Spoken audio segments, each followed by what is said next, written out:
of 4 states that does not review deadly domestic violence incidents. Soon that could change as the bill heads to the governor's desk, and it was championed right here in South Mississippi. Noah Noble is in studio tonight with what we need to know about this bill.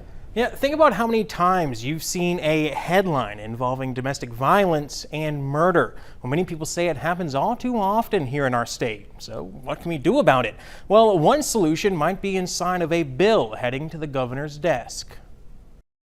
Domestic violence crosses party lines and crosses racial lines and crosses economic lines. It is a real issue. That's part of the argument State Senator Bryce Wiggins made to get Senate Bill 2886 passed with bipartisan support. It's called the Mississippi Domestic Violence Fatality Review Team Law. It came to my attention specifically from Stacey Riley with the Gulf Coast Center for Nonviolence. Stacey Riley has pushed to make this bill law for more than a year. It will look at every entity that person interacted with in the midst of their violence. So was it medical, was it law enforcement, was it victim services, to see how those interactions went in identifying strengths in the system and weaknesses that need to be strengthened. As a whole, do you think the state of Mississippi is doing enough to protect victims of domestic violence?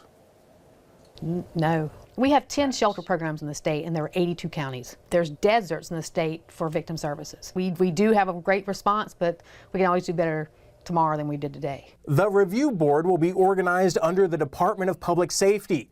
A statewide team will consist of at least 5 members, and smaller joint teams could be established to address localized problems, like those service deserts Riley mentioned. The team itself would make a recommendation to the legislature on an established schedule of changes that can be made within policy. I know that it will show a reduction in domestic violence homicides.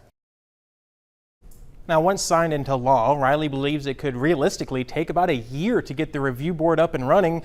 And it's worth mentioning the team won't be looking at active cases. They'll purely be doing what Riley called risk assessment, basically looking at what could have been done to save lives in these deadly situations. Jennifer.